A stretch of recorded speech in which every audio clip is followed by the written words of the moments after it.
¿Qué tal? Les damos la bienvenida a todos y por supuesto a todas. En esta emisión les vamos a hablar de el binomio Puerto Colombia-Barranquilla.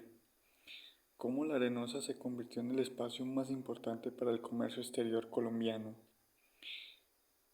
Bueno, Cartagena, Santa Marta y Barranquilla eran las ciudades del Caribe que tenían las posiciones más propicias para darle salida a los productos de exportación colombianos a partir de la mitad del siglo XIX. Pero sucedió que la heroica no tenía ningún medio para conectar el exterior con el gran mercado nacional, excepto el canal del dique, con problemas de sedimentación. Igual problema tenía Santa Marta, ya que su vinculación con el mar no le permitía conectarse con los centros de producción de quina, añil, tabaco y finalmente café. En cambio, Barranquilla, inicialmente a través del Canal de la Piña, podía comunicarse con Sabanilla o Puerto Colombia y mediante los barcos que atracaban en estos puertos marítimos llevar los productos de exportación al exterior.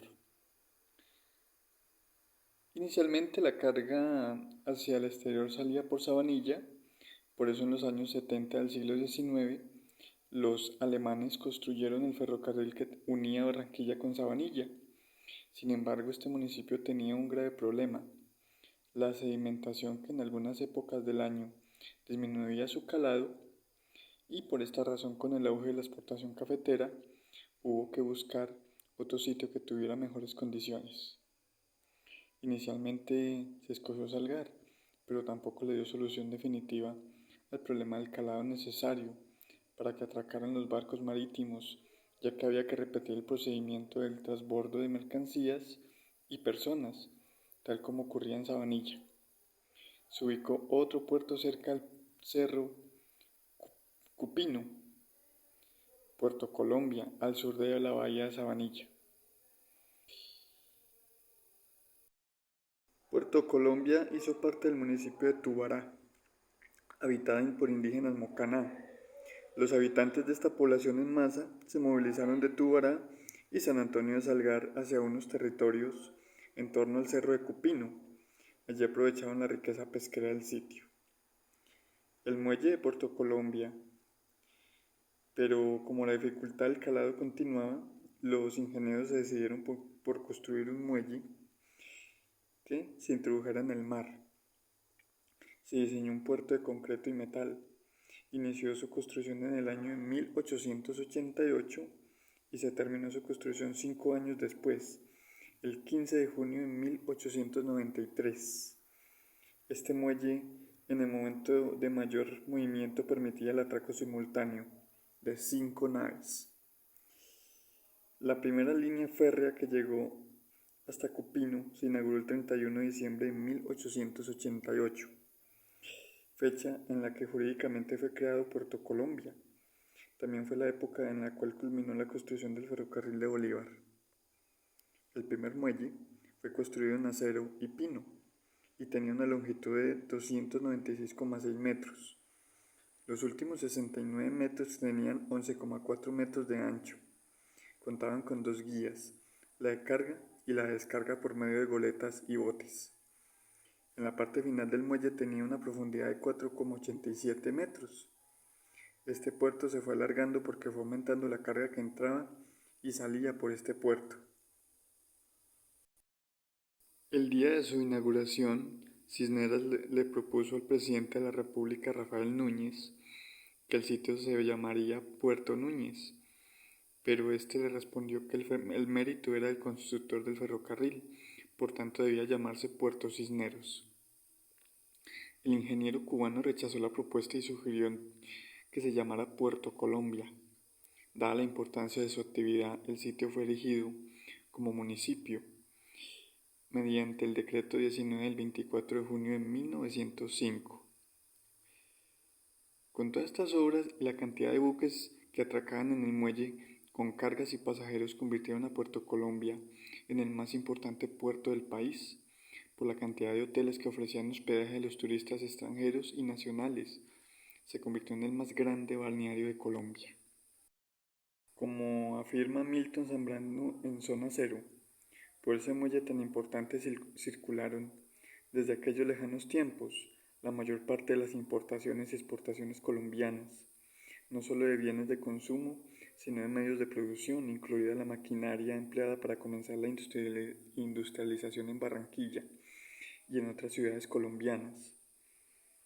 La dinámica de ese turismo se conservó hasta los años 50 del siglo XX, porque Puerto Colombia fue desplazada comercialmente y turísticamente por Barranquilla, después de 1936, cuando mediante la eliminación de la barra de bocas de ceniza, permitió que los barcos llegaran directamente a Barranquilla.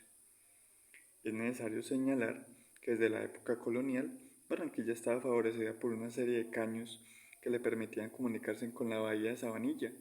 Entre otros caños están el de las compañías y unos tributarios, los Tramposos y la Tablaza. Pero para comunicarse con la bahía de Sabanilla, el más importante era el canal de la Piña. Barranquilla no tenía acceso directo al mar, porque se presentaba una barra de arena en la desembocadura hacia el mar. Por esa razón Barranquilla era un puerto fluvial que por un caño se comunicaba con Ciénaga, y de ahí por un carreteable polvoriento con Santa Marta. Pero a partir de la segunda mitad del siglo XIX, para poder desarrollar el comercio, Barranquilla privilegió comunicarse con el interior del país a través del río Magdalena, lo cual le da una ventaja sobre sus competidoras Cartagena y Santa Marta. Por esa razón, cuando Colombia exportaba el añil, la quina, el tabaco y el café, la Arenosa presentaba mejores condiciones que Cartagena y Santa Marta para mover al exterior estos productos. El francés Eliseo Reclus, en el siglo XIX a su llegada a la ciudad de Barranquilla, fue impresionando positivamente por su actividad económica y social, lo cual expresó así.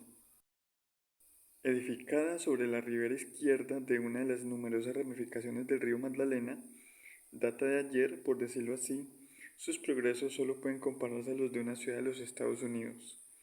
Allá no se ven sino andamios, ladrillos y cal. Sobrepuja ya a Cartagena por el número de sus habitantes, si se tiene en cuenta también la población flotante.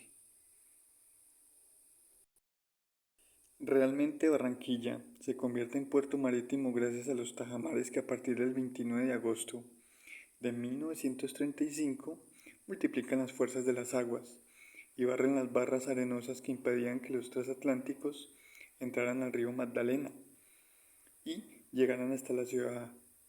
Este hecho dinamiza las actividades portuarias y les da un gran impulso a las actividades económicas y dispara el progreso de la ciudad.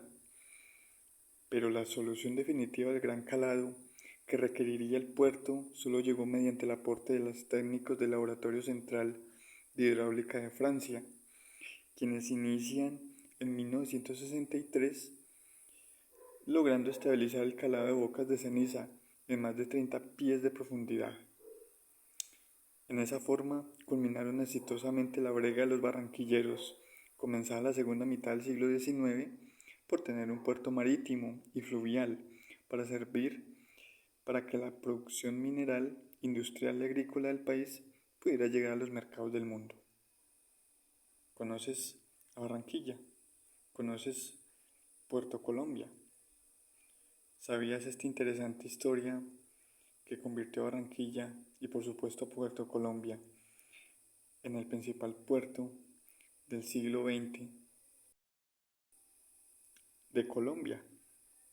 Dejamos este video hasta aquí para que ustedes puedan dejar sus comentarios y los esperamos para una próxima emisión. Hasta la próxima.